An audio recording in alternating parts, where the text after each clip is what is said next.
Heavenly Father, Lord, we thank you for this evening. Bapa surga, kami bersyukur atas malam hari ini. We thank you, Father, for your provision, Kami bersyukur atas penyediaan, for the beautiful setting that you've given us. atas pembelajaran yang indah yang Kau berikan pada kami. Father, I pray that we may make the best out of this situation. Sekiranya kami boleh melakukan yang terbaik dari situasi yang ada saat ini. And we ask you for this in the name of Jesus. Amen. Kami mohon semuanya ini dalam nama Yesus. Amin. All right, so out of all the places that I've been to speak, Dari semua tempat yang mana saya pergi untuk bicara, I've never been in a situation like this. saya nggak pernah ada di situasi seperti ini. You know, I wasn't worried about tonight, Dan saya nggak gitu khawatir sebenarnya mengenai malam ini. tomorrow morning, Besok pagi, but I was thinking about the day after tomorrow night, dan mungkin sehari besok, where my power bank runs out, kalau mungkin listrik juga udah nggak ada lagi, where my computer dies out, atau handphone saya, komputer saya udah nggak ada, and then, you know, we have no electricity. lalu kita nggak punya listrik lagi. But I was thinking, you know, that'd be a privilege to preach the Word of God from your head.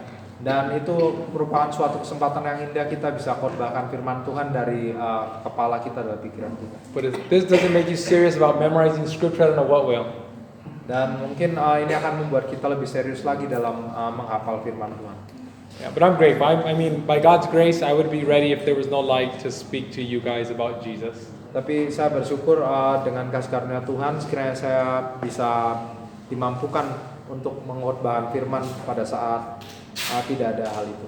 And all reality is beautiful, right? It's nice to Dan mungkin seperti kita lihat di malam ini kayak kelihatannya indah sekali. gather together and to study God's Word under a candlelight.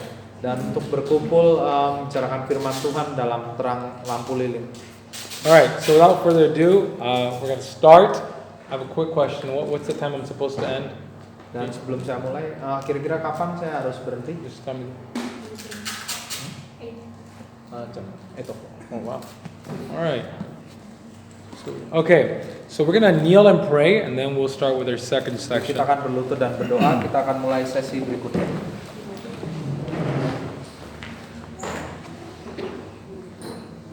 Our Father in heaven, Lord, Bapa di surga, I'm asking you that you pour out your Spirit upon us. kami mohon sekiranya Engkau boleh curahkan Roh Kudus-Mu atas kami. I pray, Father, that as we open your Word, that our hearts and our minds may be open. Kami mohon sekiranya seiring kami buka firman-Mu, sekiranya hati dan pikiran kami boleh dibukakan. And I pray that as we seek to cooperate with you and prepare ourselves, Sekiranya kami boleh bekerja sama dengan Engkau dan mempersiapkan diri kami. that you would multiply to our addition. Engkau boleh lipat gandakan bagi kami. Father, we ask you these gifts Kami mohon pemberian ini in the name of Jesus, because he deserves these things. dalam nama Yesus karena Ia layak menerimanya. And we thank you for hearing our prayers. Dan kami Amen. bersyukur telah mendengar doa kami. Amin. There's a story in the Bible, Ada sebuah kisah dalam Alkitab and it's found in 1 Samuel. ditemukan dalam 1 Samuel. So I'll tell you some stories so that you don't go to sleep on me. Jadi saya ceritakan suatu cerita dulu sehingga So, kalian nggak ngantuk. We dan won't tidur. read it, but if you want to read it yourself, it's in 1 Samuel. It's in 2nd. I think it's in 2 Kings 13. Di 2 Raja-Raja 13 bukan 1 Samuel. And it's about a king named Joash. Dan ini mengenai seorang raja bernama Yoas. Now, Joash wasn't a good king. Yoas bukan raja yang baik. He was a young king, young ruler, Dia adalah seorang pemimpin yang muda. and Joash did not have any regard towards the Lord.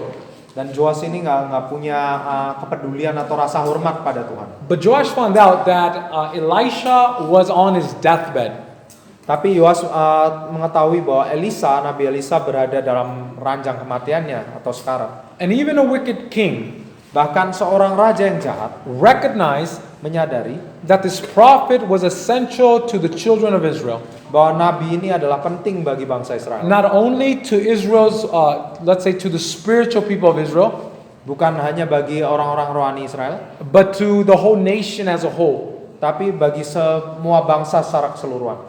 That he goes to Elisha, this old man, this old prophet, to his deathbed. Sehingga dia mendatangi Elisa yang ada di saat-saat terakhirnya. And the words of this man, of this king, of this heathen king, Dan raja bangsa ini, he says, "You are more worthy than the chariots and the horses." dia bilang bahwa kamu lebih berharga daripada pasukan berkuda dan pasukan kereta tempur. In other words, if we had to choose a military power, Dan kata lain, kalau kita harus memilih antara kekuatan kuasa militer, you are more valuable to a nation than that. kamu lebih berharga buat bangsa ini daripada itu. And this king was saying, our nation, he was thinking our nation is going to go down. Dan raja ini berpikir, wah bangsa kita akan menuju kemerosotan. And Elisha, being a man of God, Dan Elisa yang mana seorang abdi Allah, he says, open the windows. dia bilang buka jendela, He says, grab some arrows, dan ambil anak panah, grab a bow and arrow. ambil busur dan He anak says, panah, stretch out this bow and arrow with an arrow. dan lalu rentangkan itu anak panah itu di busur And he itu. says, point it to where Syria or where the Syria kingdom is at. Dan arahkan ke kerajaan di mana ke arah di mana kerajaan Syria berada. And this old man puts his hands over the hands of the king. Dan this old man. The prophet. Elisa lalu kemudian mengurapi tangannya menumpangkan tangannya ke atas raja itu. And he says, the arrow of the Lord. Dan dia bilang anak panah Tuhan. And he shoots the arrow through the window. Dan dia tembakkan anak panah itu keluar jendela. Well, the Syrians had attacked Israel and they were gaining some of their land. Dan bangsa Syria telah menyerang Israel dan mereka telah berhasil merebut beberapa tanah. And this godly man encourages a godless man. Dan abdi Allah ini menyemangati orang yang raja yang tidak kenal Tuhan ini. And he says, Dan dia katakan, the Lord will strike or he will destroy the Syrians through you. dan bahwa Tuhan akan menghancurkan Syria lewat kamu. Keep in mind that he just told him that this was the arrow of the Lord. Pikirkan baik-baik bahwa dia baru saja mengatakan bahwa ini adalah anak panah Tuhan. And allowing the man to exercise faith, to show his belief in God. Menyemangati orang ini untuk melatih imannya pada Tuhan. He says, grab an arrow. Dia bilang ambil sebuah anak panah And strike it on the floor. lalu pukul-pukulkan ke tanah. And the young heathen king, he takes out the arrow. Dan raja kafir muda ini dia ambil anak panah itu And he begins to strike the ground and he hits it 3 times. dan dia mulai pukulkan ke lantai dan dia pukulkan 3 kali. And this old sick man, Dan pria tua ini on his deathbed, di ranjang kematiannya, si nabi tua ini, the Bible says he was wroth, dia marah sekali, that he was angry. dia murka. And he said, you should have struck it 5 or 6 times. Dia bilang kamu harusnya pukulkan 5 atau 7 kali. He said, but because you only hit it 3 times, Tapi karena kamu cuma pukulkan 3 kali, you would only defeat Syria 3 times. kamu hanya akan menang atas Syria 3 kali. See, this exposes the heart of this king. Jadi ini memaparkan apa yang menjadi isi hati raja ini. That if you knew that this arrow was representing the power of God, Nah, bahwa kalau saja dia tahu bahwa anak panah ini melambangkan kekuatan Tuhan, that striking it would mean that you would defeat another nation. bahwa memukulkannya artinya bahwa dia dapat mengalahkan bangsa Your lain. bitterest enemy. Musuh terpahit mereka. This man shows that he was not fully given to the nation. Raja ini menunjukkan bahwa dia tidak sepenuhnya. You could say that he did it 3 times. Kita bisa lihat dia melakukannya ya 3 kali. But the man of God was angry with him. Lalu abdi Allah ini marah pada dia. His heart was not in it. Hatinya tidak ada di dalam hal itu. So I want to speak to you. I want to remind you of Ezra chapter 4 and verse 11. Jadi saya mau ingatkan teman-teman akan Esra 4 ayat yang 11. This was the closing verse from our last session. Ini ayat penutupan dari sesi kita sebelumnya. And in Ezra chapter 4 and verse 11, Dan di Esra 4 ayat yang 11. the Bible says that Ezra prepared his heart. Esra 7:10. Ezra 7:10. Is it 10:7? Yeah, 7:10. Maaf Esra 7 ayat 10 ya. The Bible says in Ezra chapter 7 and verse 10 Alkitab katakan di Esra 7 ayat yang 10 that Ezra prepared his heart. bahwa Esra mempersiapkan hatinya. And he prepared his heart to search the word of God or to search the law of God. Jadi Ezra bertekad meneliti Taurat Tuhan atau firman Tuhan. And not only to prepare, but also to do. Tapi bukan hanya bersiap untuk menyelidiki saja, tapi untuk melakukan juga. And to teach Dan Israel. untuk mengajarkan bangsa Israel. And so what I want to talk to you today Jadi yang saya mau bicarakan malam hari ini is the doing. adalah melakukan. That I want to share, how do I say, of two principles. Saya mau katakanlah dua prinsip. I mean, there's more, but we only have time for two. Ada lebih, tapi mungkin kita akan bahas dua malam ini. I did a study with some young people, Saya pernah belajar sama orang-orang muda. very similar to this. Sangat serupa dengan hal ini. And it was pretty much 5 or 4 reasons why your Christian life fails. Dan mungkin kedengarannya kayak 5 atau 7 alasan kenapa kehidupan kekristenan kita gagal. But the same thing, if you just do the opposite, 5 or 4 things, how to make your spiritual life, in other words, prevail or succeed. Atau kita bisa lakukan sebaliknya, kita bisa lakukan yang sebaliknya dan kita bisa berhasil. I'm going to be sharing a few verses Saya akan bagikan beberapa ayat and just 2 principles. dan hanya 2 prinsip yang kita bisa ambil. That when you prepared your heart Bahwa saat kita mempersiapkan hati kita, and you are in that state of mind, that ready mind to do what God has told you to do, bahwa kalau kita punya ketekatan ini atau pikiran yang gigih ini untuk melakukan apa yang Tuhan kehendaki, how is it that you go about it? bagaimana kita akan melakukannya? So some of you might realize today, why is it that your Christian life is a failure? Jadi mungkin beberapa dari teman-teman akan menyadari kenapa kehidupan kekristenan kita adalah sebuah kegagalan. But God is merciful. Tapi Tuhan ini Maha Pengampun. The point is pemurah this, hati. is to encourage you Dan poinnya adalah untuk menyemangati kita semua. to do what is within your power Untuk melakukan segala apa yang ada dalam kekuatan kita. to reach after God, Untuk menjangkau Tuhan. to make your life a success. Untuk membuat kehidupan kita sebuah kehidupan yang So- berhasil.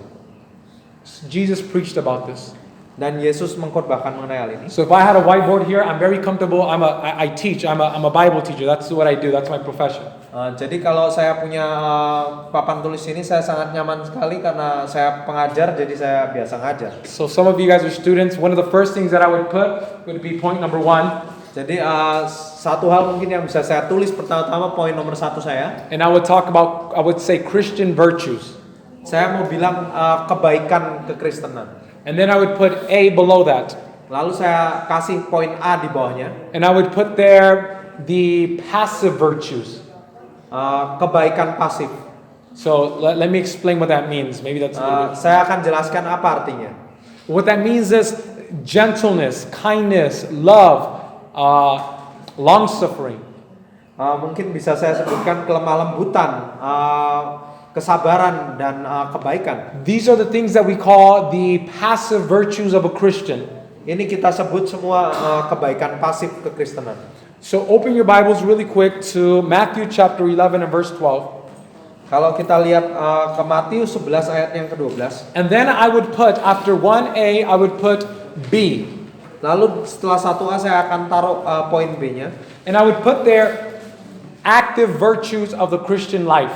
Saya akan tuliskan di sana kebaikan aktif dari kehidupan So kekristenan. a lot of the Christian world begins to focus on the passive virtues. Brother, you got to be more gentle. Dan kebanyakan dunia kekristenan lebih berfokus sekarang pada kebaikan pasif ini. Kamu harus lebih lemah lembut, saudaraku. You have to be patient. You have to be loving. Kamu harus lebih sabar, kamu harus pengasih. You have to be kind. Kamu harus penyayang. And that's good. Dan itu baik. That is part of the Christian walk. Itu adalah bagian dari perjalanan kehidupan kekristenan. But hardly do we ever hear about the active virtues of the Christian life. Tapi jarang sekali kita mendengar mengenai kebaikan aktif dari kehidupan kekristenan. And I want you to see that even though Jesus focused on the passive virtues, Dan saya mau kita semua lihat bahwa meskipun Yesus berfokus pada kebaikan pasif ini, that in Matthew chapter 11 and verse 12, he focuses on the active virtues of the Christian life. bahwa di Matius 11 ayat 12 dia juga berfokus juga pada kebaikan aktif dalam kehidupan kekristenan. So our main focus of today is the active virtues of the Christian walk. Jadi fokus kita pada malam hari ini adalah kebaikan aktif dari kehidupan kekristenan. Maybe in Bahasa this translation is a lot better than it is in English. Mungkin dalam bahasa Indonesia terjemahannya lebih baik daripada bahasa Inggris. Because the English translation it's very old in the way that it's written. Karena Inggris ini lebih kayaknya bahasanya lebih kuno. And if you don't understand old English, dan kalau kita tidak mengerti bahasa Inggris lama, you can come to a very weird understanding of what this verse says. Kita akan sangat aneh memahami apa yang dikatakan ayat ini. So let's read it. It says, jadi mari kita baca, dikatakan sana. and from the days of John the Baptist until now, the kingdom of heaven suffereth violence, and the violent take it by force. Dikatakan ayat 12. Sejak tampilnya Yohanes Pembaptis hingga sekarang kerajaan surga diserong dan orang yang menyerongnya mencoba menguasainya. So the Bible says that from John the Baptist all the way to his time, jadi Alkitab mengatakan semenjak sampai Yohanes Pembaptis, it allows or it calls forth some of the most violent or more perseverant type of people or perseverant efforts. Itu kayaknya ada orang yang benar-benar gigih gitu. And Jesus says that it is those persevering people that get the kingdom. Dan Yesus bilang orang-orang yang gigih ini yang akhirnya mendapatkan kerajaan itu. Here Jesus is focusing on the active virtues of the Christian walk. Dan di sini Yesus berfokus pada kebaikan aktif dari perjalanan kehidupan Kristus. And he's not saying he does not say that it's the passive people that get the kingdom of God. Dan dia nggak bilang orang-orang yang pasif yang dapat kerajaan surga. But he says it's those people that are diligent, those people that are pressing forward, that almost are violent to get or grasp the kingdom. Adalah orang yang giat, yang gigih, yang teguh ini yang akhirnya mendapatkan kerajaan itu. This is the same thought as Jesus saying that the broad way, the broad way is unto destruction. Ini adalah sebenarnya perkataan yang sama yang Yesus lontarkan dengan makna yang sama yang Yesus lontarkan dengan perkataan yang berbeda, bahwa lebarlah jalan menuju kebinasaan. But the way of the kingdom of God is very straight. Tapi jalan menuju kerajaan surga itu sangatlah sempit. Now that word for straight is not straight as an arrow, straight like this, like a straight line. It's not like that. Dan it's in Indonesia it's already straight. Oh, narrow. praise God. It's narrow. Ya, jadi di bahasa kita udah sempit ya memang. And the image that Jesus is giving dan gambaran yang Yesus berikan is that people are trying to push in to get into the kingdom. Bahwa orang-orang itu berdesak-desakan mau masuk ke kerajaan. I want to share a story with you. Saya mau bagikan cerita dengan teman-teman. Some of the most interesting things happen to me here in Indonesia or coming to Indonesia. I don't know why. Dan hal yang menarik sekali terjadi pada saat saya datang ke Indonesia. But often the times I have powerful divine appointments on the plane. Dan seringkali mungkin sebuah pertemuan ilahi atau janji ilahi ditemukan di pesawat. And so I was on the plane. I'm thinking I'm going to witness to this lady. I'm about to just plant some seeds or appeal to her to give her life to Jesus. Jadi ada satu titik di mana saya lagi mau bersaksi pada wanita ini dan saya mau kasih panggilan atau seenggaknya nabur benih lah. So I say a prayer in my mind. I say, here I go. Dan saya berdoa dalam pikiran saya lalu saya akan lakukan. So this lady begins to ask me, so what do you do for a living? Jadi wanita ini mulai bertanya pada saya, apa yang kamu lakukan untuk hidup? And I was like, praise God, my favorite question. Dan saya katakan dalam hati saya, puji Tuhan, pertanyaan kesukaan saya. So I told her I teach. Dan saya katakan pada dia, saya ngajar. And you already know what the next question is going to be. Dan kalian tentu mungkin udah tahu apa pertanyaan berikutnya. Well, what do you teach? Apa yang kamu ajarkan? You know, I teach about physical, mental, spiritual health. Dan saya bilang saya ngajar mengenai kesehatan fisik, mental, dan rohani. And she would say, what do you mean? Dan dia tanya, apa maksudnya? This lady really bursted my bubble. Killed my flame, killed my fire. Dan wanita ini sungguh memadamkan semangat api saya. She has said, are you Adventist? Dan dia bilang, kamu orang Advent? And I said, yes. And I was like, why? Have you heard of us? Dan saya bilang, ya kamu udah pernah dengar mengenai kita? I'm Adventist too. Saya orang Advent juga. And I was like, oh man, okay.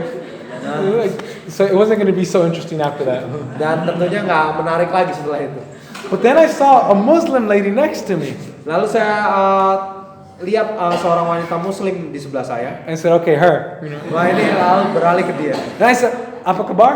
Dan saya bilang apa kabar? And she just looked at me kind of strange, like, baik. Dan dia ngelihat saya kayaknya aneh sekali. Baik. But there was something strange about this lady. She had a backpack in the back and a backpack in the front. Dan anehnya mengenai wanita ini dia pakai dia tenteng terus itu ranselnya di depan dan di belakang. She was sitting on the edge of her seat. Dan dia akan duduk di ujung kursinya di pesawat. And I told her, nama saya Daniel. Dan saya bilang nama saya Daniel. I said, siapa nama kamu? Ya itulah ya. Good translator, huh? And she wasn't, wanting to interact. Nah, ya kayaknya dia nggak kelewat suka berinteraksi. But I was praying for her and I saw her praying too. Dan saya berdoa buat dia dan saya lihat dia juga berdoa juga. What I learned from just looking at her body language, dan yang saya lihat melihat gerakan tubuhnya, is that she was terrified of airplane flights. Saya ngerasa dia kayaknya takut naik pesawat. And so when the plane landed, jadi saat pesawat itu turun, you know how most of the time the plane lands and everybody stands up. Dan they stand up from their seat. Dan kalian mungkin tahu setiap kali pesawat mendarat mereka langsung berdiri dari kursi mereka. And if you've been on the plane a long time, you just know that it's for no reason.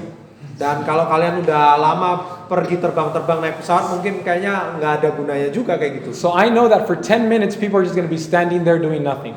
Dan saya tahu untuk 10 menit ke depan orang-orang mungkin akan berdiri di sana dan nggak bisa melakukan apa-apa. So I just sit down and I'm just relaxing. I'm just going to let the people go, let them go. We're not going to go anywhere anyway. Jadi saya santai-santai aja tempat duduk saya biarin orang-orang. Kita juga nggak akan bisa kemana-mana juga. But the lady beside me, tapi wanita sebelah saya, remember she's terrified of planes. Ingat dia kayaknya takut naik pesawat. So this lady, as she gets up, jadi wanita ini dia berdiri. And I told her we're not going anywhere. Dan saya bilang kita nggak bisa kemana-mana juga. She didn't care what I said.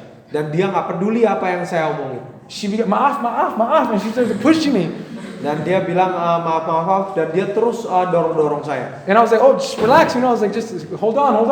Dan saya bilang santai. And she was so persevering. She pushed me out of the way. Dan dia begitu gigih, dia singkirkan saya dari jalannya. And the whole line of people, the whole line of the plane. Dan seluruh barisan yang mengantri di pesawat, she was pushing people out of there. She was just, I have to get off of this plane, and she was pushing and pushing. Dia terus dorong dan desak-desak. Would you not believe that this lady made it all the way to the front? Dan mungkin yang kalian nggak percaya adalah wanita ini berhasil sampai yang ke paling ujung. That's the image that Jesus is giving when he's talking about the straight and narrow way. Jadi itulah gambaran yang sebenarnya Yesus mau bicarakan atau sampaikan saat dia bilang bahwa jalan itu sempit.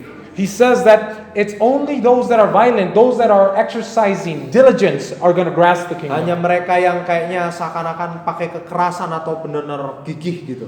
The only way that you will succeed in doing God's will or growing spiritually. Cara kita untuk benar-benar berkembang secara kerohanian is by giving yourself completely to that work. Adalah dengan menyerahkan diri kita sepenuhnya untuk pekerjaan. Think about Deuteronomy chapter 6 and verse 5. Pikirkan mengenai Ulangan 6 ayat yang kelima. The Bible says, "Hear, O Israel." Alkitab mengatakan, dengarlah, Israel. The Lord thy God is one Lord.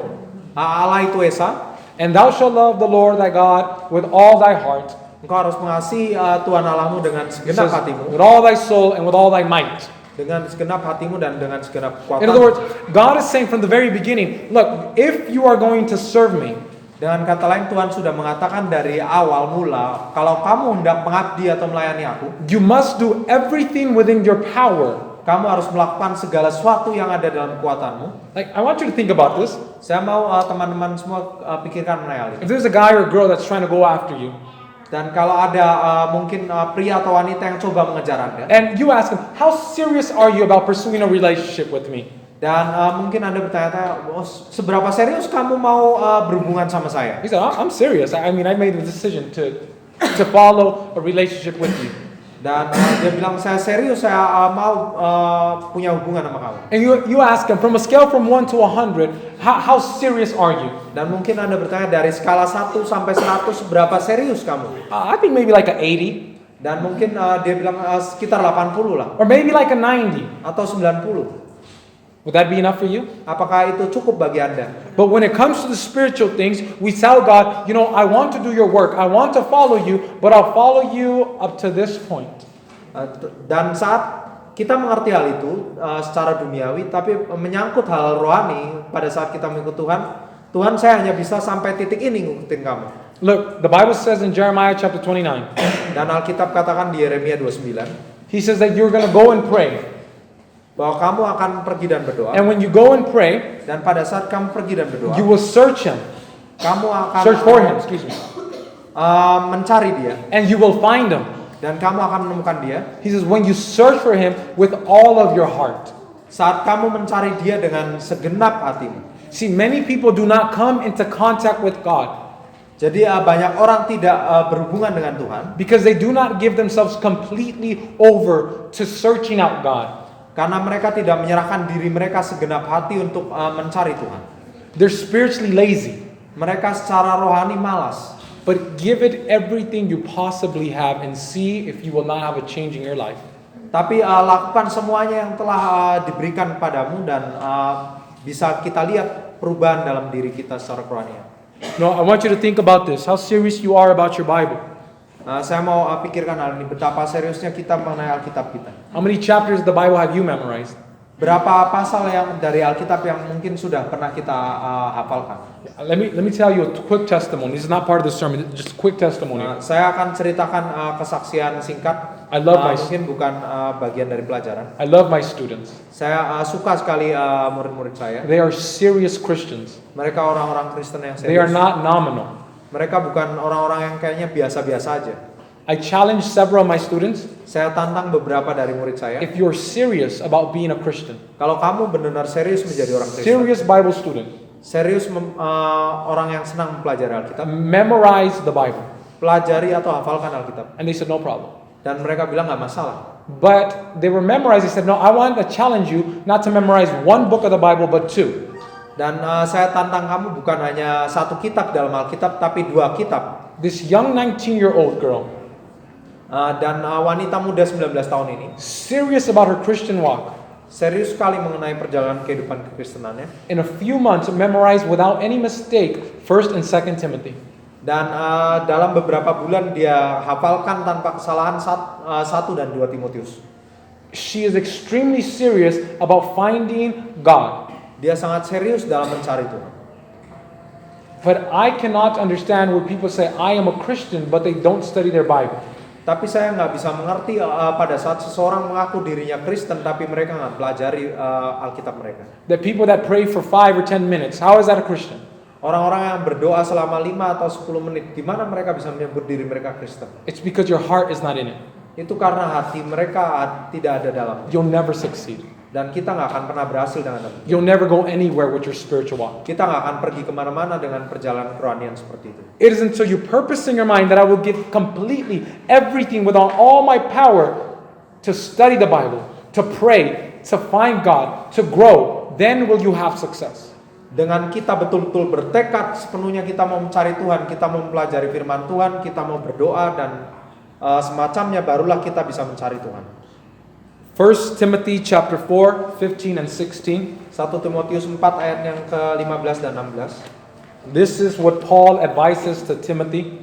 Inilah yang Paulus kasih nasihat pada Timotius. He's finishing up his pastoral letter, his advice to Timothy. Ini surat pastoralnya kepada Timotius. And he says, meditate upon these things, give thyself wholly to them. Dia katakan, perhatikanlah semuanya itu, hiduplah di dalamnya supaya kemajuanmu nyata. It is not enough to meditate and to think about the Word of God. Jadi nggak cukup hanya dengan perhatikan dan merenungkan firman Tuhan. But to give yourself completely over to the work of God or to what you've been learning. Dia bilang hiduplah di dalamnya atas apa yang kamu pelajari. Let me tell you something. Saya ceritakan sesuatu. If your devotionals are 5, 10, 15, 30 minutes, dan kalau kehidupan renungan kita adalah 5, 10, 30 menit, it's hard for me to believe that you're a serious Christian. Adalah susah saya mengerti bahwa Anda adalah orang Kristen yang serius. Especially terutama if you can spend an hour or two on Facebook. Terutama kalau kita bisa malahan luangkan waktu 1 atau 2 jam di Facebook. or an hour or two, watching TV. Atau 1 atau 2 jam bahkan nonton TV. Does that show the seriousness of a Christian? Apakah itu menunjukkan keseriusan orang Kristen? It doesn't. Tentu tidak. Your heart is not in it. Hati kita tidak ada dalam. And you're wondering, why is it that I don't have these experiences as other people? Dan mungkin kita bertanya-tanya, kenapa saya nggak punya pengalaman seperti orang lain? Look, I'm not trying to boast or say anything about myself, Jadi saya nggak coba menyombongkan diri atau apa, but I came from the world, tapi saya datang dari kehidupan dunia. and no one taught me about devotionals. Dan nggak ada yang ngajarin saya mengenai renungan. I didn't even know what that word meant. Saya bahkan nggak tahu apa arti kata itu. But I remember that my early Christian walk, Tapi saya ingat di perjalanan awal kehidupan kekristenan saya, my devotionals were 2 hours. renungan saya itu 2 jam. And I was reading and studying God's word, Dan saya baca dan pelajari firman Tuhan. and I had this mentality that I had to completely give myself over to God, that I would not be nominal. Dan saya punya mentalitas ini bahwa saya akan serahkan semuanya bagi Tuhan dan saya nggak mau jadi yang biasa-biasa. And many of us, we think that we're going to grow and we're going to do okay if we're just mediocre Christians. Dan kebanyakan dari kita berpikir bahwa kita akan baik-baik saja kalau kita jadi orang yang biasa-biasa. If I'm not mistaken, there's a brother here that asked me, how is it that I become a pastor? Kalau nggak salah ada seorang saudara yang bertanya pada saya, gimana saya bisa jadi seorang pendeta atau pemimpin? How is it that you learn your Bible? Gimana cara kamu belajar Alkitab? How do you study your Bible? Gimana kamu menyelidiki Alkitab? How do you present the Bible? Gimana kamu menghadirkan atau mengkhotbahkan firman? Let me give you an example, and I hope that you can understand, then we'll get on to our next point. Saya harap teman-teman bisa mengerti dan kita akan ke poin selanjutnya. Have you ever seen that fat guy that likes to exercise?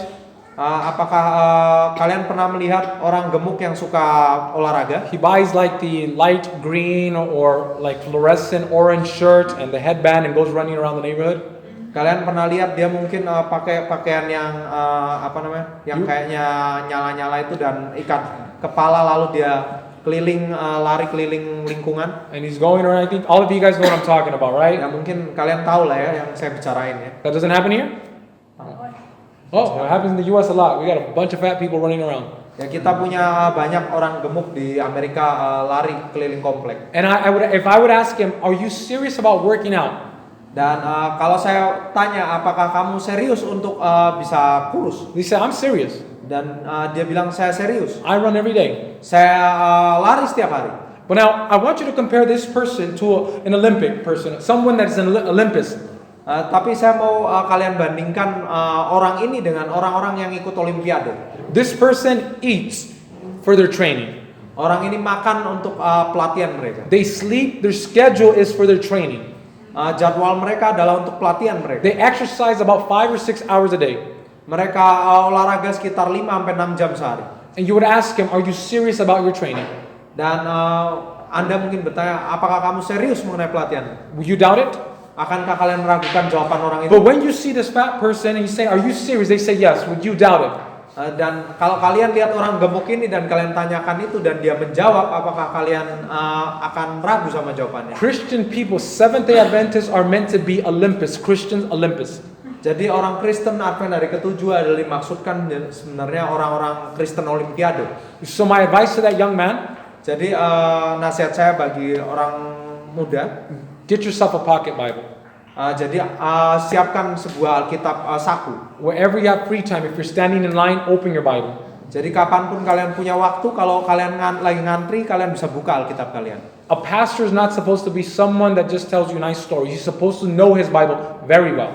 Jadi seorang pendeta nggak seharusnya orang yang bisa bercerita indah saja, tetapi orang yang tahu Alkitabnya dengan baik. Study the Bible as much as you can, several hours a day. Pelajari Alkitab dengan baik, sebisa kalian mungkin sampai Memorize the Bible. Berapa jam sehari. Listen to the Bible. Dengarkan Alkitab. Do everything within your power to know that book very, very well. Lakukan apapun yang kalian bisa untuk memahami kitab itu dengan baik. That is a Christian. Itulah orang Kristen. You're supposed to give yourself wholly unto these things. Kita harus serahkan diri kita sepenuhnya untuk hal itu. Jesus was only 30 years old. Yesus hanya berumur 30 tahun. And they said, how does this man know the Bible when he's never been to school? Dan orang-orang berkata, gimana orang ini bisa tahu begitu banyak padahal dia nggak pernah sekolah? Do you guys get the point? Apakah kalian dapat poinnya? You must give yourself completely over to being a Christian. Jadi kita harus serahkan diri kita sepenuhnya untuk boleh menjadi orang Do Kristen. everything within your power to line yourself up with the Bible. Lakukan semua yang kita mampu untuk mengarahkan diri kita pada firman Tuhan. Okay, next point. Poin berikutnya, There is a deception. ada penipuan. It's called a self-deception, where you deceive Ini yourself. penipuan diri sendiri sebetulnya. And this deception is when God calls you to do something and you do it. Adalah penipuan diri sendirinya adalah pada saat Tuhan God calls you to do something and you do it. memanggil Anda untuk melakukan sesuatu dan Anda melakukannya. And you begin to feel pretty good about yourself, like I'm doing God's will. Dan Anda mulai merasa baik mengenai diri Anda sendiri. Oh, saya sudah melakukan kehendak Tuhan. Now notice this. Open your Bibles to Joshua chapter 1. We're going to read one story. Jadi kita buka kitab Yosua dan kita akan lihat satu cerita. And in Joshua chapter 1 and verse Yosua 1, 1, Moses dies. Musa telah meninggal. Joshua is given the work of Moses. Kepada Yosua diberikan pekerjaan Musa. And this is what it reads. Now after the death of Moses, the servant of the Lord, it came to pass that the Lord spake unto Joshua, the son of Nun, Moses' minister, saying, Dikatakan sesudah Musa hamba Tuhan itu mati, berfirmanlah Tuhan kepada Yosua bin Nun, abdi Musa itu demikian. verse 3, Ayat 3, Every place that the sole of your foot shall tread upon, that have I given unto you, as I said unto Moses. setiap tempat yang akan diinjak oleh telapak kakimu kuberikan kepada kamu seperti yang telah kujanjikan kepada Musa. So God gives this amazing promise unto this general. Jadi Tuhan kasih janji yang menakjubkan pada jenderal ini. He says, wherever you're going to put your foot on that part of land, Dia bilang dimanapun kamu akan injakkan kakimu, it's already yours. itu sudah jadi milikmu. Verse 5, Ayat yang kelima. there shall not any man be able to stand before thee all the days of your life. Seorang pun tidak akan dapat bertahan menghadapi engkau seumur hidupmu. As I was with Moses, so will I be with thee. I will not fail you, nor forsake you. Seperti aku menyertai Musa, demikianlah aku akan menyertai kamu. Aku tidak akan membiarkan engkau dan tidak akan meninggalkan engkau. Notice what 7 and 8 says. Perhatikan apa yang dikatakan 7 dan 8. Only be strong and very courageous, Hanya kuatkanlah dan teguhkanlah hatimu, that thou mayest observe to do according to all the law. teguhkanlah hatimu dengan sungguh-sungguh, bertindaklah hati-hati sesuai dengan seluruh hukum. So let's stop right there really quick. Jadi kita berhenti sampai situ. In order for you to follow God, Agar kita dapat mengikuti Tuhan, in order for you to do everything, in other words, to live up to the law of God, agar kita dapat hidup seturut dengan kehendak atau hukum Tuhan, it takes a very courageous person. butuh keberanian yang besar, It requires strength from you.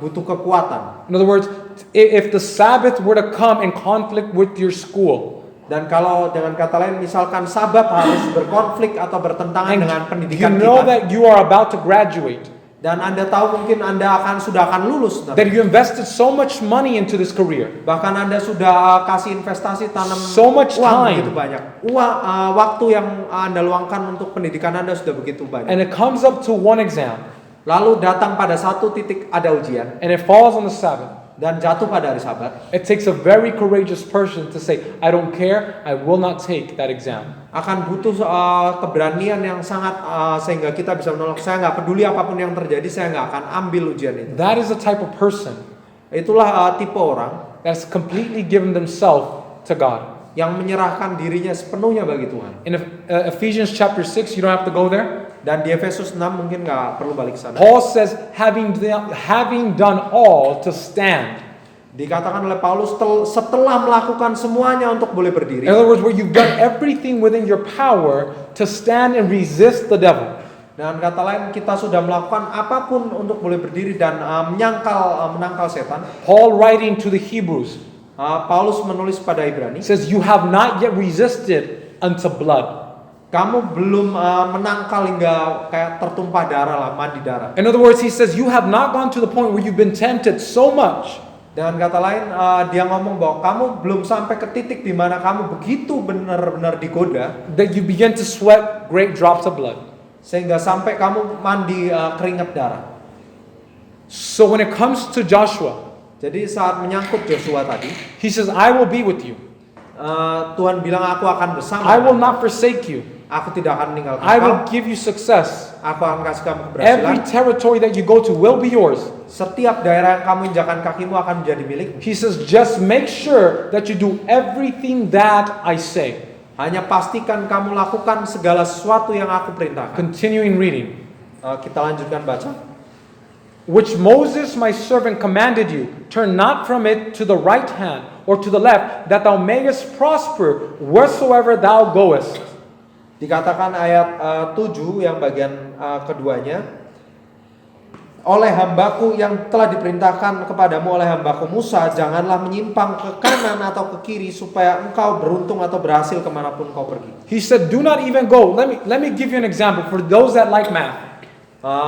Saya kasih contoh bagi teman-teman yang suka matematika. If you know anything about degrees, you're in zero. Kalau kalian tahu sesuatu mengenai derajat, kalian mungkin ada di derajat Then you 0. have your 90-degree angle. Lalu kalian punya sudut derajat itu 90. You have your 180 degree. Kalian punya sudut derajat itu yang 180 And you have your 360, right? dan 360 derajat.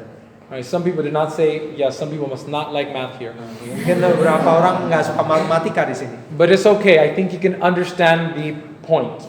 Nah, tapi saya rasa mungkin teman-teman bisa ambil poinnya. So we are on degree 0. Ya, katakanlah kita ada di sudut 0.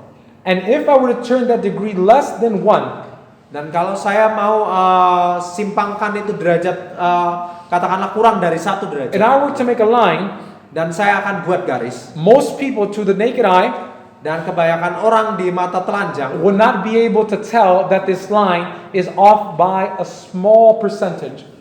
tidak akan bisa membedakan bahwa garis ini menyimpang dengan persentase yang sangat kecil. Now let's talk about array in math. Array, like, you know, the line that has like an arrow, a point and a... Let's talk about a long, long line. Katakanlah kita bicara mengenai garis yang sangat panjang. Array in math means that it will go from one point and for all infinity. Jadi garis yang array itu maksudnya garisnya sangat panjang sampai titik tidak terbatas. It is that if you have a short line and it's off by a tiny degree, Dan kalau kita hanya punya garis yang pendek dan hanya tersimpang derajatnya sedikit saja, you will never notice the difference. kita nggak akan pernah lihat perbedaannya. But let that line go for a few meters. Tapi kalau garis itu sampai beberapa meter, You know that even though it's off by a tiny little degree, dan kalau kita lihat meskipun itu menyimpang sedikit derajat that is saja, no longer a straight line. itu nggak lagi garis yang lurus. That's why many people fail. Itulah kenapa banyak orang gagal. Because they say, I'm gonna do God's will. Karena mereka katakan saya akan lakukan kehendak Tuhan, And they might follow God and in a straight line. dan mereka mungkin mengikuti Tuhan dengan garis yang lurus. And God says, do not go to the left or do not go to the right. Dan Tuhan bilang jangan nyimpang ke kiri atau ke kanan. Well, maybe if I do it less than 1 degree. Dan mungkin kita berpikir kalau saya lakukan mungkin nyimpang dikit aja.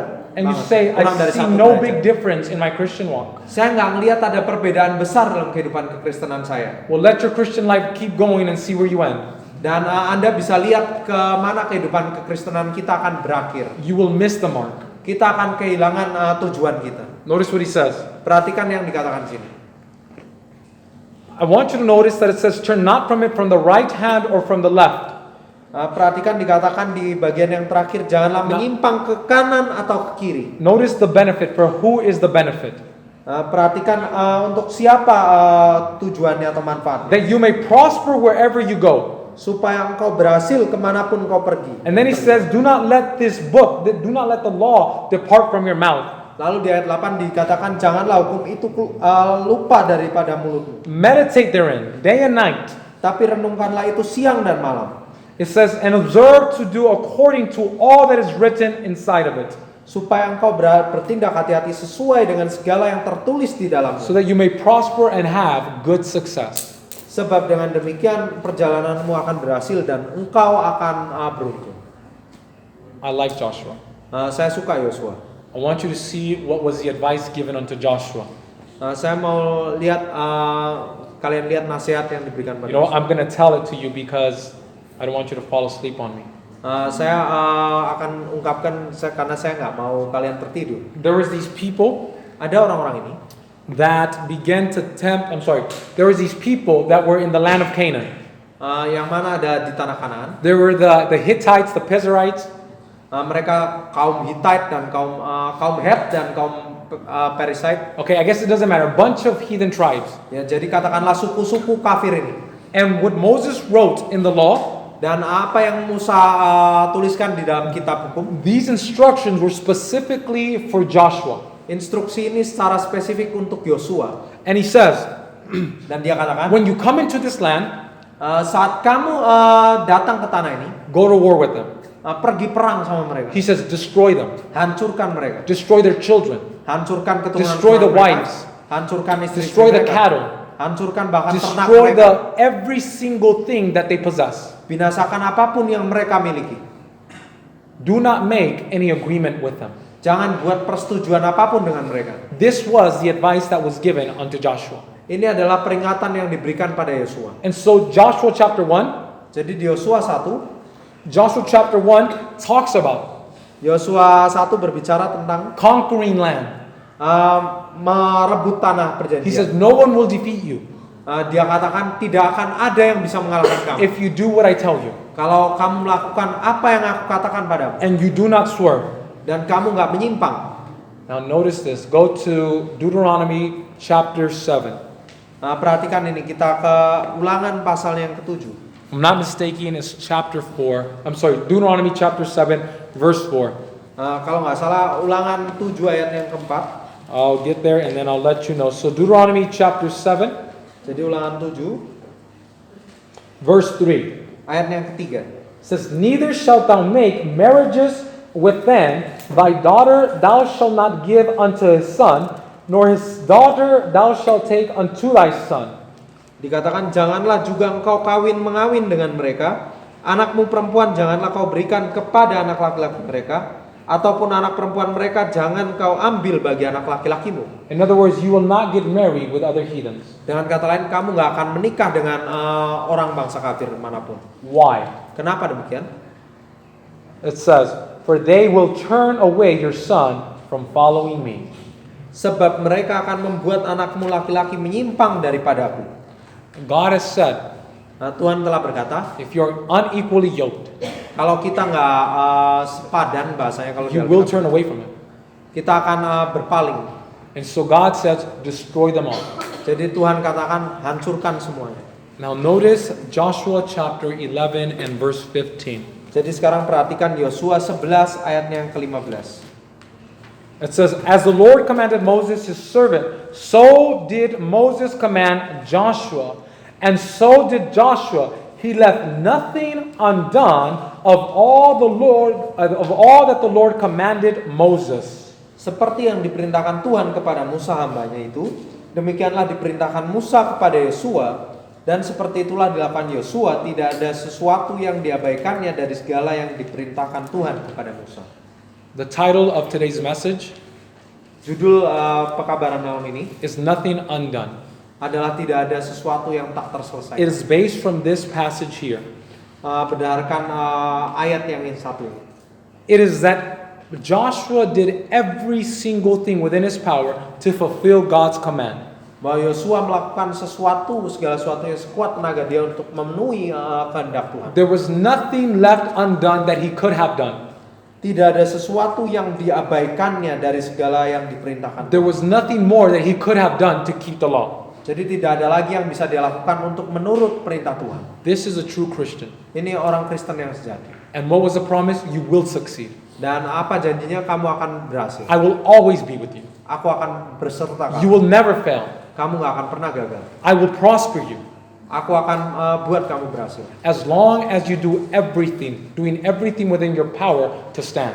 Selama kamu lakukan segala sesuatunya dalam sekuat tenagamu untuk boleh berdiri. Now let's look at the same situation, Sekarang mari kita lihat situasi yang sama, but a different person.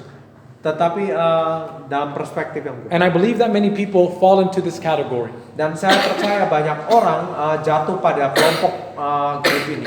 And I believe that is ignorance. Dan saya percaya itu dalam ketidakpedulian. So open your Bible in 1 Samuel. We're closing out with this story. Jadi kita buka Alkitab kita ke 1 Samuel dan kita tutup dengan kisah ini. In 1 Samuel chapter 15, 1 through 4. Di 1 Samuel 15 ayat 1 sampai 4. Samuel is the prophet. Samuel seorang nabi.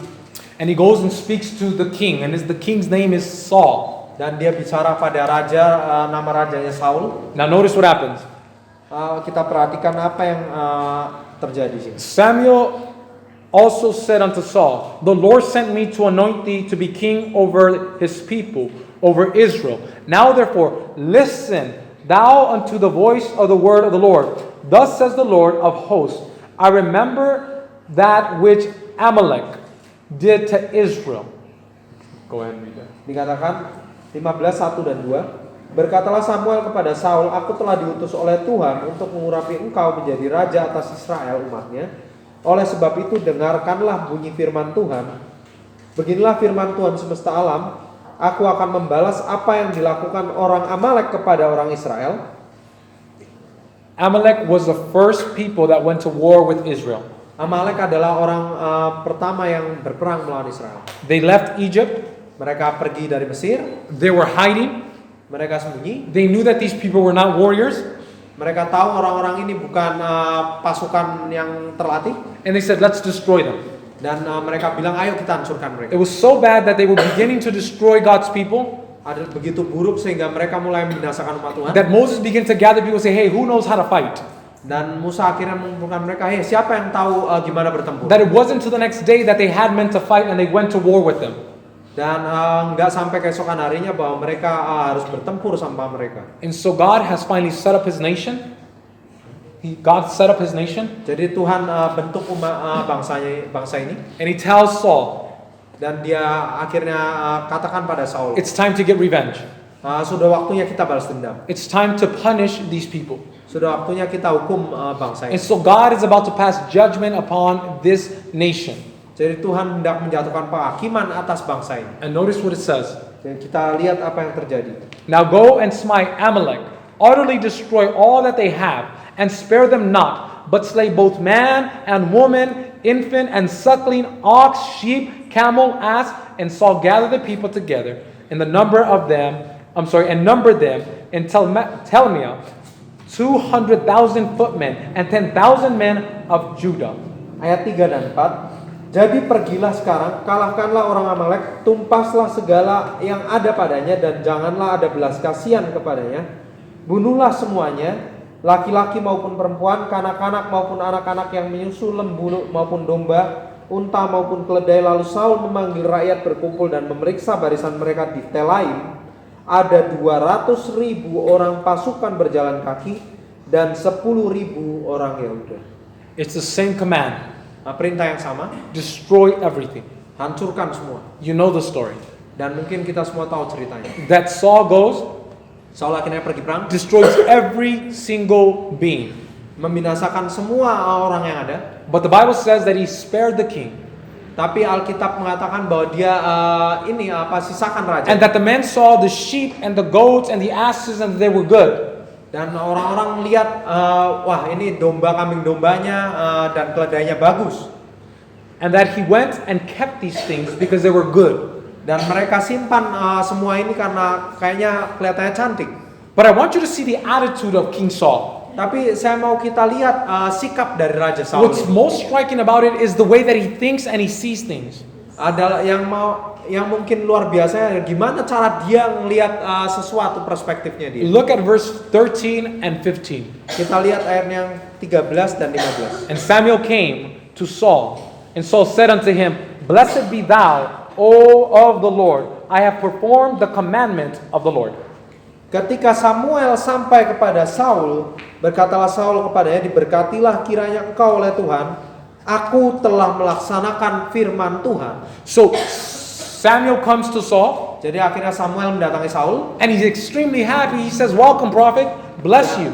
dan dia sangat bahagia sekali. Wah, selamat datang Nabi Tuhan, diberkatilah engkau. And he says, I have kept the commandments of the Lord. Lalu dia bilang kepada si Nabi ini, aku telah melaksanakan perintah Tuhan. I don't know if you know, but in the previous verses, Saya nggak tahu apakah kalian tahu ceritanya, tapi di beberapa ayat sebelumnya. Go to verse 11, you'll see. Verse 10 and 11.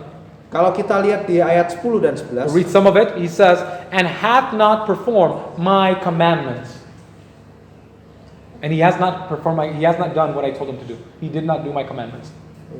10 and 11. Bahwa dia tidak melaksanakan firmanku.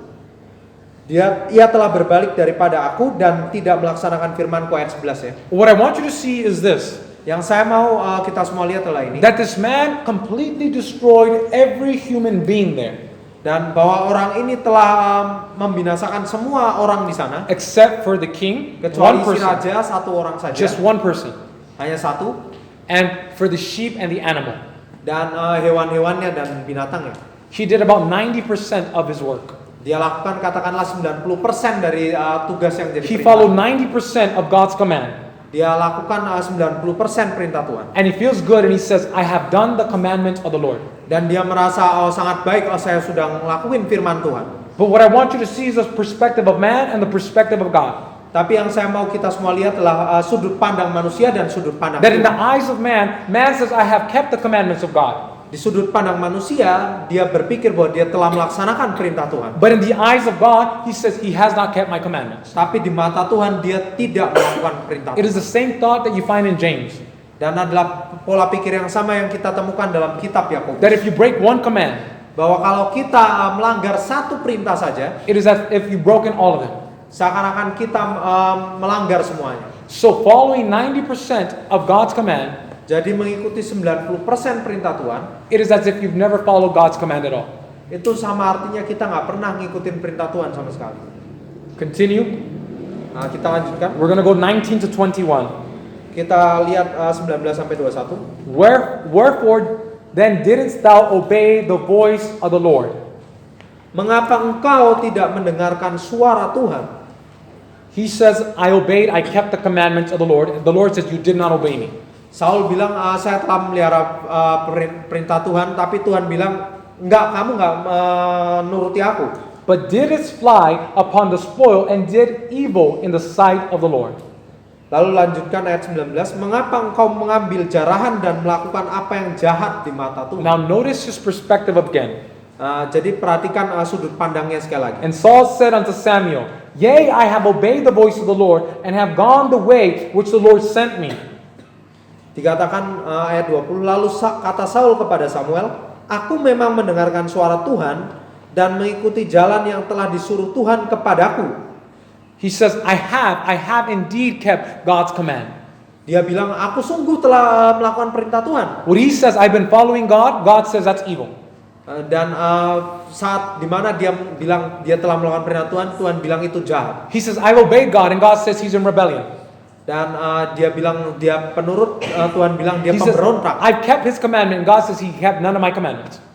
Dan dia bilang dia menuruti semua perintahnya, dan Tuhan bilang nggak ada satupun perintah yang dia lakukan. In case you didn't know, Dan kalau Anda tidak tahu dan paham, King Saul says, Raja Saul mengatakan, the reason why I kept these animals alasan kenapa dia tetap memelihara binatang-binatang was to ini sacrifice them to God. adalah untuk mempersembahkannya buat Tuhan. Even a good motive Bahkan motif yang baik sekalipun for breaking the law untuk melanggar hukum Tuhan is evil. adalah kejahatan. I cannot say I killed them so I can preserve her life. I killed someone to preserve someone else's life. Jadi saya nggak bisa bilang bahwa saya bunuh seseorang untuk menyelamatkan hidup Or orang I lain. stole to feed a poor person. Atau saya mencuri untuk memberi makan orang-orang miskin. You have still broken the law. Kita tetap melanggar hukum. You cannot succeed. Kita nggak akan bisa berhasil. You must do everything. Kita harus lakukan semuanya. The famous verse 23. Dan ayat yang terkenal sekali ayat 23. For rebellion is as the sin of witchcraft, and stubbornness as the iniquity of idolatry. Because thou hast rejected the word of the Lord, he has also rejected you from being king. Sebab pendurhakaan atau pemberontakan adalah sama seperti dosa bertenung, dan kedegilan atau kekeras kepalaan adalah sama seperti menyembah berhala dan terafim, karena engkau telah menolak firman Tuhan, maka ia telah menolak engkau sebagai raja. Verse 28, the last part. Ayat 28 bagian terakhir. He says, and hath given it, the Lord hath rent or taken the king from Israel or from you this day, and have given it to your neighbor. It says that is better than you. Tuhan telah mengoyakkan daripadamu jabatan raja atas Israel pada hari ini, dan telah memberikannya kepada orang lain yang lebih baik daripadamu. It is that God took the kingdom from Saul. Tuhan mengambil kerajaan ini dari He Saul. said, and I'm going to give it to a better person than you. Dan Tuhan bilang, aku akan berikan pada orang yang lebih baik daripadamu. What was it that made David a better person? Dan apa yang membuat Daud ini orang yang lebih baik? It's that the Bible describes him as a man that was after God's own heart. Alkitab menjabarkan Daud sebagai orang yang hatinya berkenan pada That he Tuhan. was seeking to do whatever God desired. He was seeking to please God. Yang coba menyenangkan hati Tuhan. So what have we learned today? Jadi apa yang kita pelajari? Number one, Yang pertama, as you have purposed, as you have confessed your sins, setelah kita mengakui dosa-dosa as you have kita repented, dan bertobat, as you prepared yourself to study and to do, dan kita telah mempersiapkan diri kita untuk belajar dan melakukan, that doing is not enough. bahwa melakukan saja tidaklah cukup, It is the way that you do. adalah cara kita melakukan. That you must do it with all your heart, Bahwa kita harus melakukannya dengan segenap hati with kita, all your power, segenap kekuatan kita. with everything that you have. You must do and strive to draw closer to God and do the work of God. Dengan segala sesuatu yang kita miliki, kita harus berusaha mendekat pada Tuhan. And that is not enough to do 90% of what God has told you to do. Dan gak cukup untuk hanya melakukan 90% dari apa yang Tuhan perintahkan pada kita lakukan. That the Bible shows that a person that follows God up to a certain point, Dan Alkitab menceritakan bahwa orang yang mengikuti Tuhan hanya sampai titik tertentu, it is as if he does not follow God at all. bahwa dia tidak mengikuti Tuhan sama sekali. It is that God wants complete obedience from us, Tuhan mau penurutan sepenuhnya dari kita, complete love, kasih sepenuhnya, complete dedication. dedikasi sepenuhnya. I want to tell you a story. Saya mau ceritakan sebuah Say two kisah, stories. dua kisah. I have a friend. Saya punya seorang Excuse teman. me, I had a friend. Saya punya seorang He teman. joined a gang. Dia bergabung dengan gangster. And in a gang, they tell you that you're either all in or all out. Dan saat hendak bergabung sama geng, antara kamu mau sepenuhnya atau mending kamu nggak usah ikut. If you betray us or you leave us, you will die. Kalau kamu mengkhianati kami, kamu akan mati. And it's not the other people that will kill them, but it's the gang members themselves. Bukan orang lain yang akan membunuh dia, tapi anggota gengnya sendiri. My friend, Teman saya, he was killed by his own gang. dia dibunuh oleh anggota gengnya sendiri. He went to his gang Dia pergi ke gengnya and he told them, I'm about to have a baby. dan dia bilang, saya akan punya anak. My girlfriend and I want to settle down. Saya dan pacar saya mau hidup tenang. He said, I do not want to live this lifestyle anymore. Saya nggak mau lagi hidupkan kehidupan He semacam said, ini. I've done much work for you guys. Saya telah melakukan banyak pekerjaan buat kalian, teman-teman. I just want to relax. Saya mau tenang lah. I want to istirahat. raise my child. Saya mau pensiun, saya mau besarkan anak saya. And I want to leave this life before my child is born. Dan saya mau tinggalkan kehidupan ini sebelum anak saya lahir. That night they killed him. Dan malam itu juga teman-teman gengnya bunuh dia. Because they want complete dedication, complete devotion. Karena mereka hanya mau dedikasi yang penuh. And it's the same thing with God. Dan begitu juga dengan Tuhan. That God wants all of you. Tuhan mau sepenuhnya dari kita. God wants you completely to give yourself whatever He asks of you to do it. Tuhan mau agar apapun yang dia minta dari kita, kita lakukan. He doesn't want any traitors. Dia nggak mau seorang pengkhianat. He doesn't want people that when something happens that they'll leave. Dia nggak mau apabila sesuatu terjadi orang itu akan pergi menyimpang. I was talking to a man from Uganda yesterday. Saya berbicara dengan seseorang dari Uganda kemarin. And in Uganda you have some serious Muslims. Dan di Uganda kalian punya orang-orang Muslim yang serius. And these Muslims are radicals. Dan orang-orang Muslim ini garis keras. And talking to him brought back to me a story that I read in 2008, if I'm not mistaken. Dan berbicara dengan dia mengingatkan saya kisah di 2008 kalau nggak salah. You might have heard the stories about this young lady named Suzanne. Kalian mungkin pernah dengar cerita ini mengenai seorang wanita muda bernama Susan. It's on the internet. It's called US Open Today or something like that. Ada di internet mungkin US Open Today ya. It's under the ministry of the Voice of the Martyrs. Ada dalam sebuah pelayanan namanya Voice of Martyr. And they follow this young lady because she has an extraordinary story. Dan mereka ikuti kisah wanita muda ini karena dia punya kisah yang luar biasa. This young lady decided to be a Christian. Wanita muda ini memutuskan untuk jadi orang Kristen. There was a missionary that went to her school and began to preach to her about Jesus. Ada seorang misionaris yang pergi ke sekolahnya dan mulai ngasih khotbah mengenai Yesus. And as she heard about this man Jesus, she decided to give her heart to Jesus. Dan seiring dia dengar kisah ini, dia mulai memberikan hatinya bagi Yesus. But her father, being a serious Muslim, Tapi ayahnya seorang Muslim garis keras, understood. memahami dengan benar, She understood what it meant to be a Christian. memahami apa artinya menjadi seorang Kristen. She went and she began to live a different lifestyle in such a way that her little brother began to take notice. Dia mulai maksudnya si Susan ini mulai menghidupkan kehidupan kekristenannya dengan sungguh-sungguh sehingga adiknya mulai memperhatikan dia. And the little brother began to change as well. Dan adik laki-lakinya juga mulai berubah juga. Her father got suspicious. Ayahnya jadi curiga. He got her and dragged her out by the collar of her shirt. Dan dia tarik seret keluar dengan kerahnya, itu kerah bajunya. And he told her that if you are following Christ, I will kill you. Dan dia bilang ke anaknya, kalau kamu mau ikut Kristus, aku akan bunuh kamu. If you do not reject Christ, I will kill you. Dan kalau kamu nggak tolak Kristus, aku akan bunuh kamu. And so the time goes on, and Suzanne continues to stay faithful to Jesus. Dan waktu berlalu, Susan tetap setia pada Yesus. And so the father, not knowing what to do, he locks her up in a room. Jadi ayahnya nggak tahu lagi apa yang harus dia perbuat pada Susan. Akhirnya dia kunci Susan ini di sebuah kamar. And there's a mattress on the ground.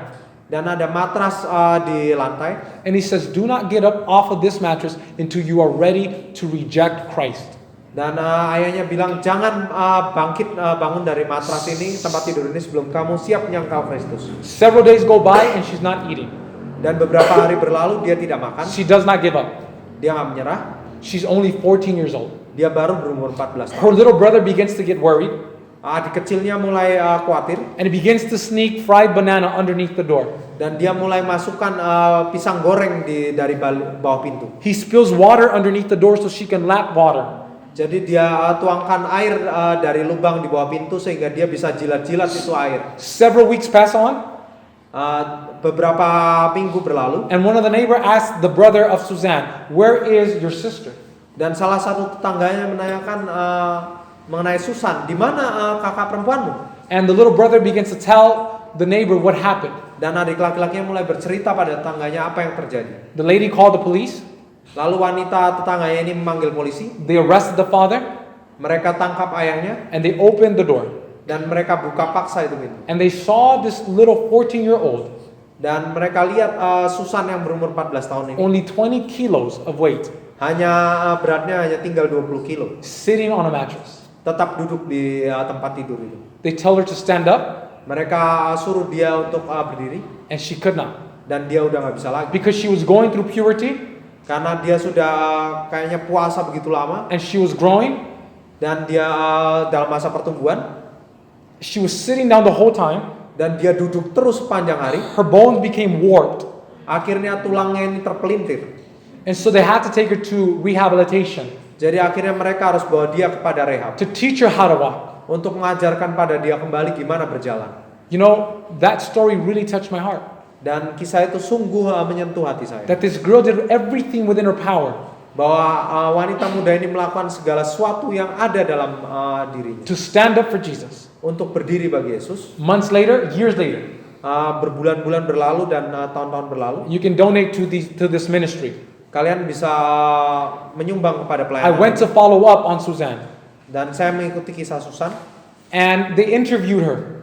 Dan mereka wawancarai dia. As she was getting better, Seiring dia menjadi lebih baik and one keadaannya. of the people that were helping her to rehabilitate her walking and to be normal, Dan orang yang membantu dia dalam rehabilitasi dan untuk membantu dia menjadi normal. they asked her, Suzanne, why is it that you did not escape or run away when you had the opportunity? Dan mereka bertanya, Susan, kenapa kamu nggak lari saja saat kamu punya kesempatan? She said, because my father said not to get up off of that mattress until I was ready to reject Jesus. Dan karena ayah saya berkata bahwa saya jangan beranjak dari matras itu sampai saya siap menyangkal Kristus. Suzanne was not ready to reject Jesus.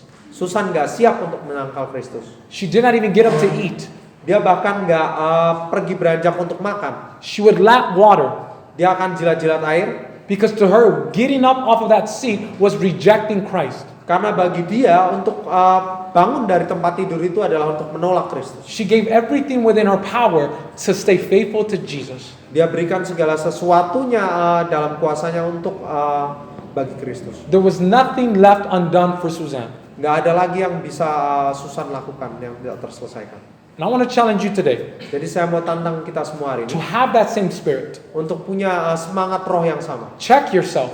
Periksa diri kita. What sendiri. is it that you have left undone? What is it that you can do at this present moment to grow spiritually? Apalagi yang kita bisa lakukan, yang kita abaikan, yang untuk bertumbuh secara To rohani, draw closer to Jesus? untuk bertumbuh lebih dekat pada Yesus. Are you doing everything within your power? Apakah kita lakukan semuanya dalam kuasa kita? And if you're not, Dan kalau kita belum, do not expect anything from God.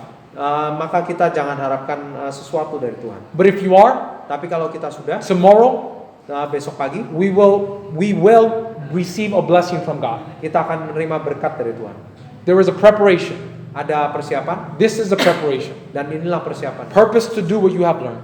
Bersiap untuk melakukan apa yang And as you purpose to telah do kita pelajari. what you have learned, Dan seiring kita bersiap melakukan do it with apa yang all your might. kita telah dengar, kita lakukan dengan segenap hati kita. Let us pray. Mari kita berdoa.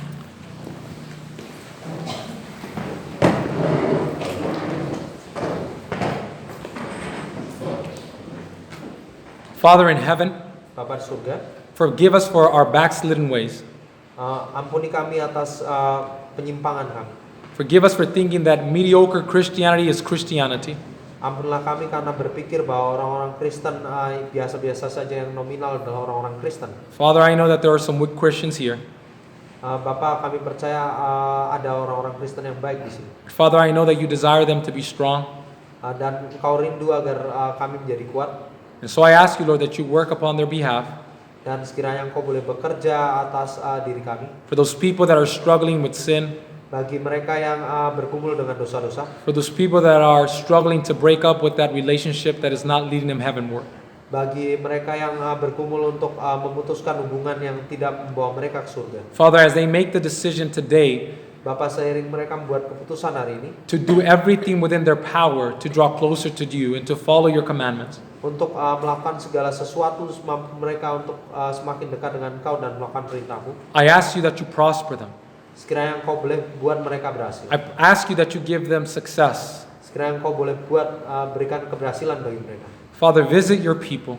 Engkau boleh kunjungi kami, ya Tuhan. Father, as we prepare to meet you, Seiring kami bersiap berhadapan dengan Engkau, send your Holy Spirit to convict us of the things that we are holding on to. kirimkan Roh Kudus-Mu untuk meyakinkan kami hal-hal yang masih kami pegang, dosa-dosa kami. Empower us, Father, to let go of those things. Semangati kami untuk boleh meninggalkan hal-hal itu. And Father, help us to follow you with all of our heart, with all of our mind, with all of our strength. Bantu kami untuk mengikuti Engkau dengan segenap hati kami, kekuatan kami, dan jiwa kami. I ask you for these gifts in the name of Jesus Christ. Saya mohon pemberian ini dalam nama Yesus Kristus. And I thank you that you have heard and you have already answered our prayer. Dan kami bersyukur Engkau telah mendengar dan menjawab doa kami. And in His name we pray, amen. Dalam namanya kami berdoa. Amin.